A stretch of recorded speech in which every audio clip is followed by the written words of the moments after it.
La cour.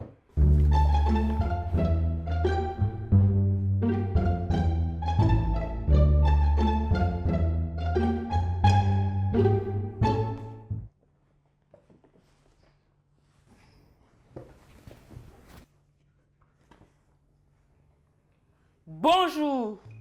Maïssa n'entretient pas ses fournitures. Son institutrice, ayant constaté cela, décide de la convoquer devant la cour. Silence!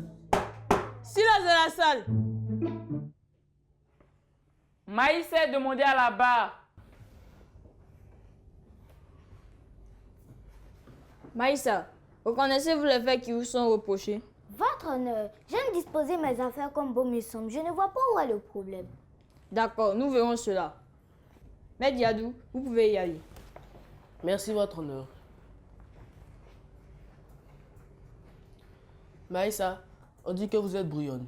Que répondez-vous à ça? Je ne suis pas brouillonne. L'état de mes cahiers et livres montre que je travaille. Le fait même que mes affaires soient dispersées est presque un art. Ça s'appelle l'ordre dispersé. Silence! Continuez, maître. Merci, votre honneur. Et est-ce que le fait que vous soyez dispersés vous pose problème à l'école? Non, maître, je suis même une des meilleures de ma classe. Expliquez-nous, comment le fait que vous n'entretenez pas vos affaires vous permet d'être parmi les meilleurs? Voilà. Je n'ai pas pour ambition de reprendre ma classe. À quoi bon garder précisément mes cahiers? Je préfère bien les utiliser, tirer le maximum et aller en classe supérieure. Merci, Maïssa. Votre honneur, ce que ma cliente vient de dire est simple. Elle privilégie l'efficacité à l'esthétique. De plus, elle est l'une des meilleures de sa classe. Chacun d'entre nous a sa manière de travailler. Ma cliente a choisi la sienne. Qu'on respecte sa volonté. Votre honneur, j'en ai fini pour vous.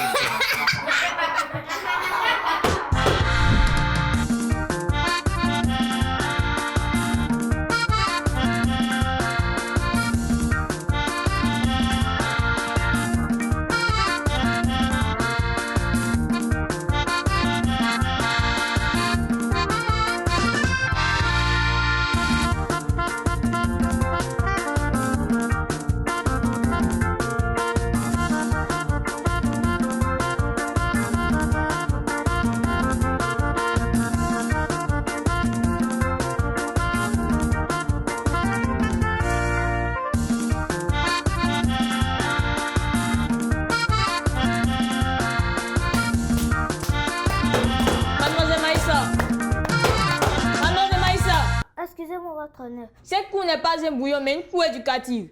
Donc tenez-vous bien. La parole est maintenant à l'accusation. Excusez-moi, votre honneur, mais cette affaire me fait rire. Comment peut-on accepter qu'un enfant soit désordonné? Même son rire est désordonné. Silence! On ne vous demande pas de rire, mais de faire votre travail, maître. Allez-y. Je vous présente mes excuses, votre honneur. Alors, Maïssa, quand vous n'entretenez pas vos affaires, vous vous dites épanoui. Mais qui paye vos affaires? C'est papa et maman. Et souhaitez-vous qu'ils puissent continuer à vous mettre à l'école? Oui, maître. D'ailleurs, c'est pourquoi je fais tout pour être l'une des meilleures de ma classe. Si vous n'entretenez pas vos affaires, êtes-vous sûr qu'ils pourront continuer de vous mettre à l'école? Je ne vois pas le rapport. Bizarre. J'ai ouï dire que chaque trimestre, on doit renouveler votre trousse et ses composantes. Ça, ce n'est pas moi. Ce sont les voleurs de ma classe. Silence! Continuez, maître. Merci, votre honneur. Si vous prenez soin de vos affaires, les voleurs les auraient vues où déjà? Silence! Continuez. Votre honneur, j'aimerais entendre l'institutrice, ma cliente, pour pouvoir ajouter de nouveaux éléments à ce que je suis en train de dire. Elle ne vous dira pas le contraire. Silence! C'est à elle de nous le dire, mais pas à vous. Maïssa, regagnez votre place. Madame l'institutrice, vous pouvez venir. L'institutrice est demandée à la barre.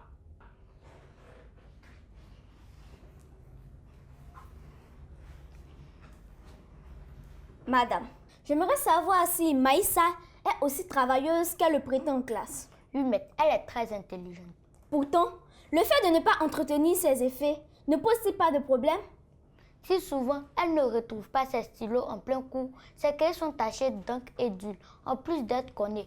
Tout cela fait qu'elle a du mal à suivre en classe. Et sa mère m'a dit que chaque matin, elle court de gauche à droite pour chercher ses affaires. Et elle essouffle comme un buffle à la fin. Le fait qu'elle soit fatiguée ne l'aide évidemment pas. Non, pas vraiment. Si elle s'occupait sérieusement de l'entretien de ses fournitures, elle ne serait pas l'une, mais la meilleure élève de la classe. Merci, madame. Votre honneur, a-t-on besoin d'ajouter encore quelque chose au dit de l'institutrice? Maïssa serait une meilleure élève que ce qu'elle est actuellement, si elle s'occupait vraiment de ses effets. Le fait de bien ranger et d'entretenir ses effets lui sera bénéfique. Qu'elle essaie. Votre honneur, c'est tout ce que j'avais à dire. Bien. Mais Diadou, y a-t-il des questions? Oui, votre honneur. C'est pour juste faire savoir à l'institutrice que le fait d'obliger Maïssa à changer sa manière de faire pourrait perturber un tant soit peu son rendement. Toute nouvelle habitude est perturbante, mais ça vaut le coup d'essayer. Le verdict du juge nous le fera savoir. Ce sera tout pour moi, votre honneur. Merci, maître. Y a-t-il des questions? Madame l'institutrice, vous pouvez regagner votre place. Nous allons délibérer. La séance est suspendue.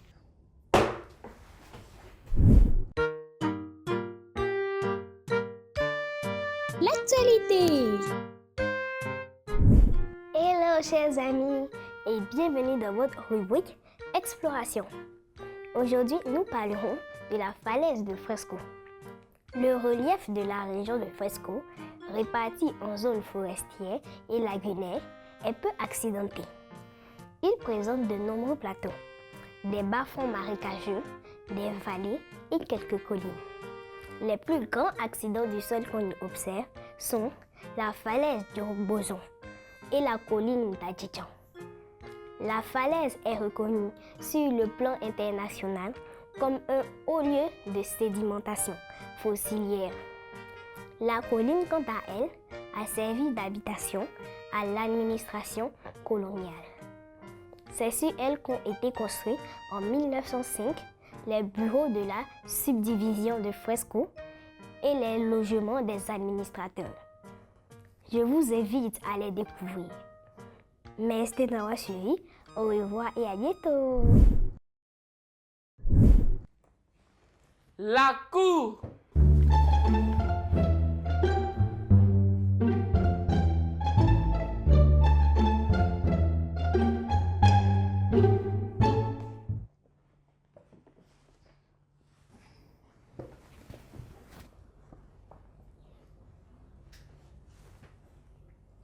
Les fournitures scolaires sont bien que les parents dispensent à leurs enfants en se privant parfois de tout. L'on ne saurait donc les abîmer sous prétexte qu'on a une manière spécifique d'étudier. Qu'en serait-il lorsque plus tard vous aurez besoin de consulter les cours antérieurs? Maïssa, veuillez vous lever. C'est pourquoi je déclare coupable et condamne l'accusé Maïssa à écrire 100 fois sur une feuille. Désormais, je m'occuperai bien de mes fournitures. Maïssa, veuillez vous asseoir. Avant de lever la séance, permettez au jury de donner quelques conseils. Les astuces. Bonjour chers amis, voici quelques astuces pour savoir comment bien entretenir ses fournitures. Bien couvrir ses livres et ses cahiers. Ranger ses stylos, sa gomme, sa règle et tous ses crayons, de petits objets dans sa trousse. Laisser les affaires dont on n'a pas besoin à la maison. Ranger les affaires dont on a besoin la veille dans son sac pour ne pas se fatiguer le lendemain. Laver son sac au moins une fois toutes les 3 semaines. Le mot du pédagogue.